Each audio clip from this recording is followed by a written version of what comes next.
to you by Booktrib, the leading source for book news and reviews. My name is Chelsea Ciccone. I'm an editor at Booktrib, and today I am joined by Anna M. Elias, author of The Vessels, to talk about her debut novel. Welcome, Anna. Thank you. I'm happy to be here. And we're really happy to have you. Your book was excellent. Would you like to tell the readers about your new book? As you say, The Vessels. It is I identify it as a supernatural sci-fi thriller with a heart for social justice. So wrapping all that up into hopefully what is an entertaining and inspiring story that, do you want me to go ahead and tell what it's about? Yeah, definitely. It's about these very disparate, broken strangers who come together in this program, and they become human vessel hosts for spirits that return. And the spirits come back to right wrongs in their past lives. They're seeking to restore love, perhaps, reveal a truth, find forgiveness, either giving or getting, to help break down the walls that divide us. And by doing so, they leave the person they connect with better than they were, and they themselves, the spirits, can earn their place in Elysium. And Elysium, the afterlife. The afterlife, yes. And of course, as with all good thrillers, not every spirit is back for redemption, and not every vessel will survive. Yes. Awesome. Well, I thoroughly enjoyed this book. I think it was really smart. I think your conversation around really, kind of concepts everybody knows, forgiveness, but they're a lot more complex than, on the outset, they seem very simple.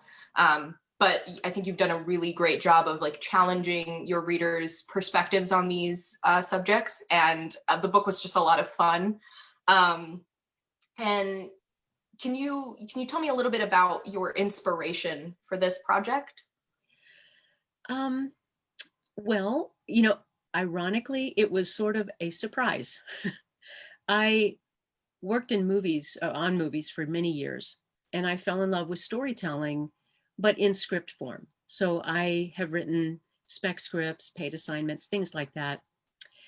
And I'd never really entertained the idea of writing a novel before. I loved reading them. I loved good stories, but I never really considered myself an author. I was kind of more into the screenwriting, maybe short stories. And I went to Barnes and Noble one day. I loved, that was like my second office, in the cafe with a good coffee. And I was there to work on one of my scripts, actually. And this voice in my head just said, pick up your pen.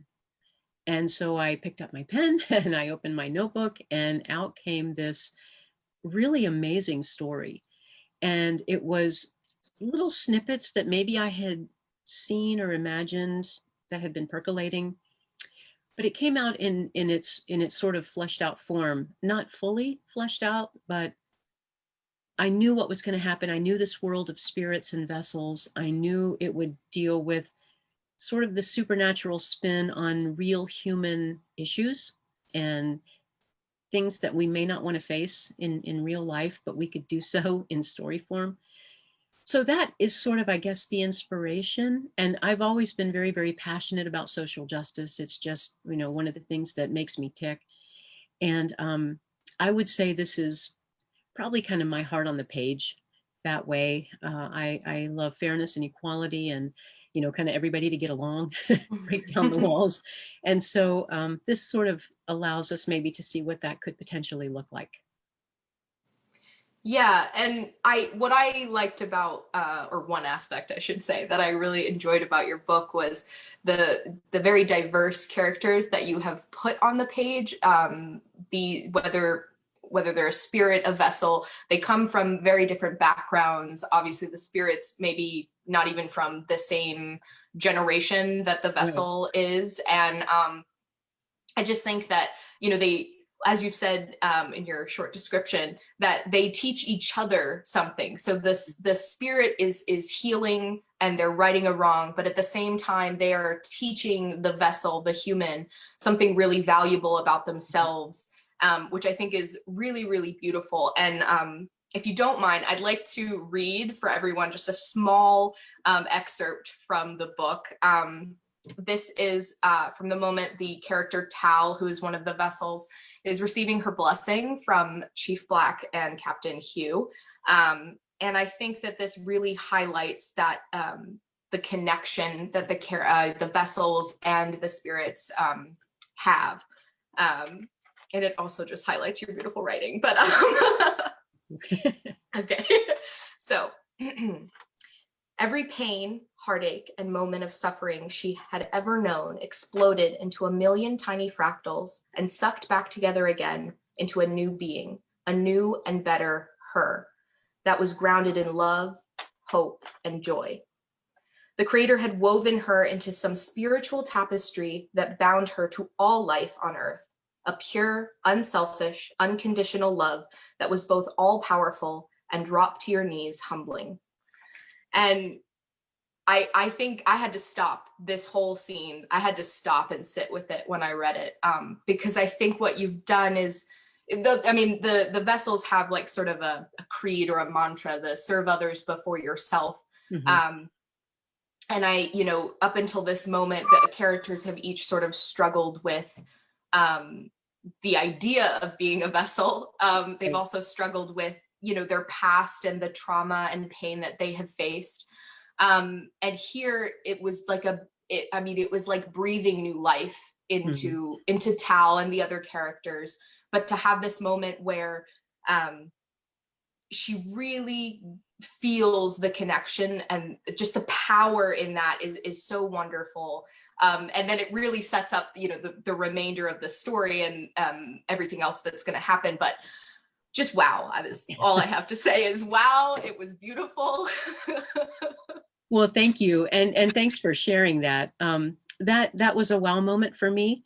And I think because, I need this book as much as anybody. And for me to have sort of written that and sort of, maybe channeled it a little bit is a way to say, I wish I would love a moment like that. I would just love that sort of inspiration to just sort of hit me so that I could open myself up as a human and be much more vessel-like, more receptive, maybe, more spirit-like as well. So it thank you for saying that. And I do think that that's why they have to go through it, these vessels. It's why they have to have that moment of blasting apart who they are inside and regrouping as who they need to be and can be in order to really and truly serve other people. And in a way, we can do that on a big scale or a small scale, on our own. It's just sometimes really, really hard. Yeah. And like I said, it'd be great to have somebody come and like wave that wand and help us. But that's we do get that in the book, at least. Yeah. Well, that's one of the really great things about fantasy, is taking these really intangible things that are very difficult to discuss and putting them in a situation where you can, it's a lot more physical and I think easier to kind of ingest as a reader or a writer. When you're writing it, you can work out what's going on. And I honestly, the conversation around forgiveness, second chances, and I it's so powerful. And I also think it's really timely, especially in an age where we're dealing with like cancel culture and people not allowing people to grow and change. Something like this is so important. And everyone should definitely pick up this book. I think you've done a really, really great job at exploring that. There were definitely moments in the book where something would happen and I would be like, well, you struggle alongside the characters to understand how they could forgive a person for doing whatever it is. But the insistence upon giving second chances and the fact that people aren't they aren't their decisions, that people can make bad decisions and that doesn't reflect who they are necessarily as a person. And it's in the moment that they're in, they might make a decision they wouldn't have made otherwise. We're all very, very human. We're all very fallible. And what's nice about it, we're seeing spirits who are, they made mistakes in life, right? They messed up and they're coming back to right those wrongs. So we see that everyone is flawed. And at the same time, everyone has a chance to make that right. So whether you're the spirit or the vessel or the person being connected with in this book, you can identify, because everyone's kind of able to say, I've been there before, I've made that mistake, I've done that, or I'm in that situation now. And I think for me, writing the vessels, I mean, I'm a new author, and this is my first book. I am so grateful to be here in this position. But writing the book, I knew that my greatest hope was that you would get more out of it after you close the cover. So you would enjoy the book. Yeah, I want you to. I really do. But when you close it, I want you to be maybe to think, or to be inspired, or to pick up the phone and call that person that you have, maybe you're on the outs with, or you need a have that forgiveness conversation, or whatever. I would love to think that maybe it would inspire that sort of conversation, or that thought. And I mean, I certainly think it does. I haven't shut up about this aspect of your book. I think it's the most important aspect. I mean, I love a good fantasy. I love some, magic and some supernatural stuff, but this is the heart of it, and it's what makes the book worthwhile, in my opinion. And I'm wondering, with the large cast of characters that you've created, coming from different backgrounds and each struggling in their own way, how do you approach each of these characters? They're so different. How do you put yourself, in their shoes? How do you determine the ways in which they're going to react to a situation? Can you talk a little bit about that? Yeah, and I'll start with this, and that's a very good question. And there are a lot of characters. I know sometimes that can be a good thing or a bad thing, but I think, as in life, we don't have just one or two people in our world at one time. We tend to have quite a few. The way the characters came to me in that moment when I heard the voice that said, get your pen, the characters came to me as elements, not as people. I didn't know their gender. I didn't know their race. I didn't know their background, their culture. I didn't know their job. I just knew their element. And I knew that water was going to be the fluid one that evolved the most with the story. And not just the first book, but there's more, in my mind anyway, in the pipeline. And that evolved into Tal. And I knew, as I worked with her and I worked with the story and I began to move the pieces around, they began to take shape. They began to take a sort of I could tell their gender, I could tell their background and culture, and I knew Tal was water, and I knew this is who she needed to be. And then she began to grow, and they all did. They began to grow and have their own voice and their own way of thinking about things. And I knew that she would be the one that was the most resistant to the whole thing. She's the detective, well, ex, because of what happens, but she's the practical one and she's the questioning one. And so we're going to look through her eyes the most, because this is kind of a crazy, offer that they that they get. And she's going to be our eyes for the most part. But yeah, so when you start to think of them, like, I mean, as you read the book, how each one responds to something, you see it through their eyes. You smell it through how, kind of through their element. So Link is more fire and Tal is water, and Avani, of course, is sort of an earth goddess. So that helped a lot. And then just beginning to get to know them and sit down with them and talk to them. And I think that's why it was easy to have them. They were all so disparate and so different, and they came from all walks of life. So to me, I was just conversing with what was inside, and it happened to be, this beautiful spirit, and that became a vessel that was wrapped in the flesh it was wrapped in. But I think that's how I saw it. That's a really fascinating way to explore characters. That's so beautiful, the way that you just described that. Yeah, but I can definitely see what you mean, and we do spend a lot of time with Tal, and you've mentioned other books, so I'm just very curious. We're left with, I think the most looming idea is this sort of opposite for Elysium, which is the lot. Now, you don't have to, but is there anything that you can tell us about the future for these characters, this series?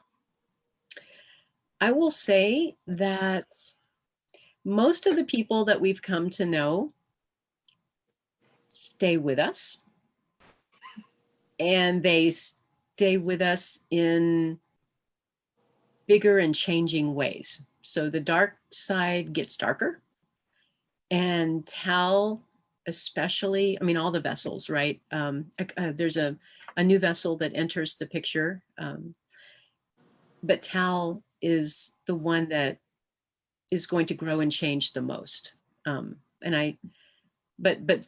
we know the program, we know the rules, and we're going to see those implemented even more.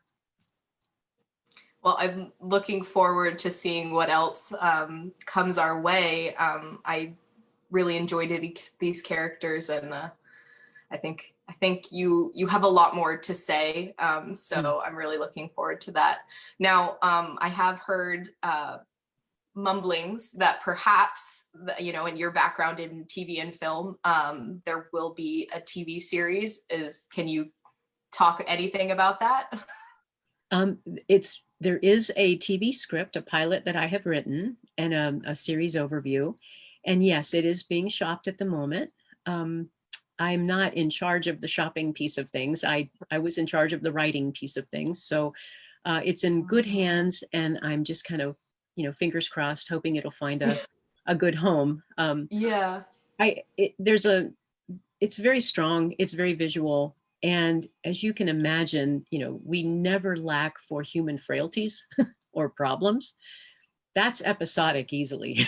So where problems that can arise, new spirits coming, things getting resolved or perhaps not getting resolved, there's going to be, I think, room for that in a variety of ways. So I'm very hopeful that the series can take root and find a good home. I can really see it working very well as a television series.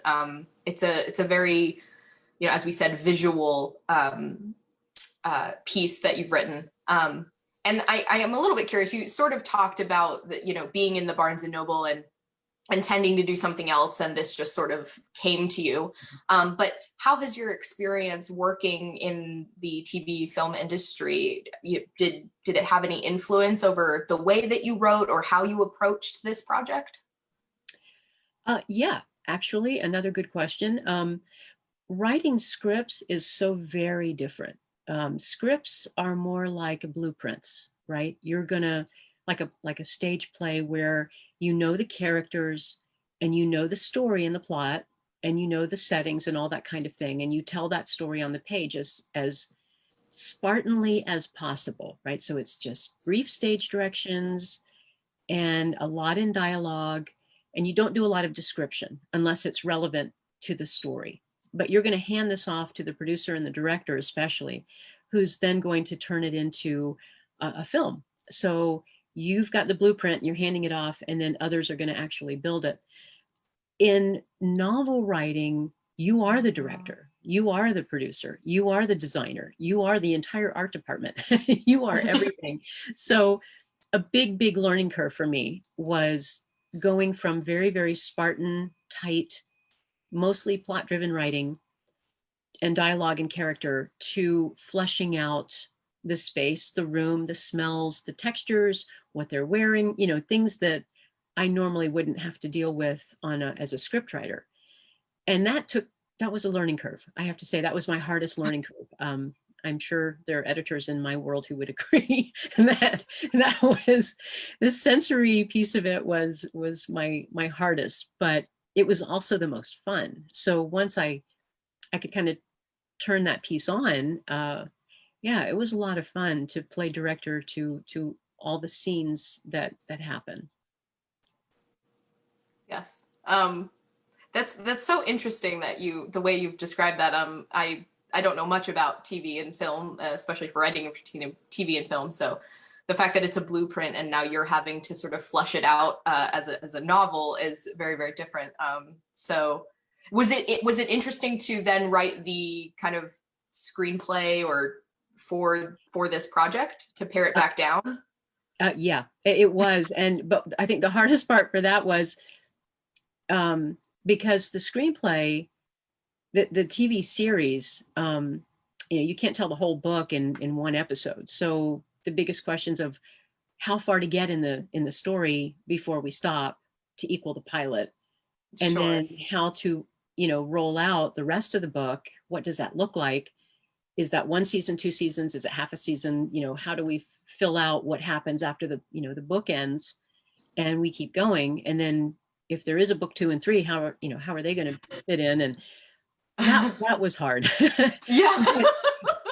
Finding the stop point was hard. Like, this is an hour and oh man, okay, no, that's okay. I got to dial this back. That was hard, but also a lot of fun. So yeah, I think a viewer would be pretty happy with. They'd be pretty hooked. Get into the end of that pilot, and it'd be like, Yeah. no, we got to watch the next one. You gotta keep it going. Right. That's so interesting. So I do have another question. So in the novel, you're obviously dealing with a very, I would say, spiritual elements. But we do meet and talk about religion, and I'm curious how you approached that and how that played into the way you created the world that we see versus these characters who are now approaching what is right in front of them, and having come from a background where they were participating in a certain religion that maybe there's conflicting views, or it's sort of similar, but like I'm definitely overwhelmed by this new information. So how do you approach that in the book? I personally, I come from a pretty a Christian background, non-fundamentalist, but a Christian background. And I knew though that this would not necessarily be a Christian book. I think there's great wisdom in all of the world religions. I think we learn a lot from each other. And when this came out, and again, I say it sort of came out as you read it, it was not influenced one way or the other by me saying more of this or less of that. So the idea of redemption, I think, is one that's fairly universal. I think how we feel we get there might take a few different twists and turns depending on your faith background. But in this, I think I wanted to open the door and just say, look, we don't know how the other side works, no matter what our faith background.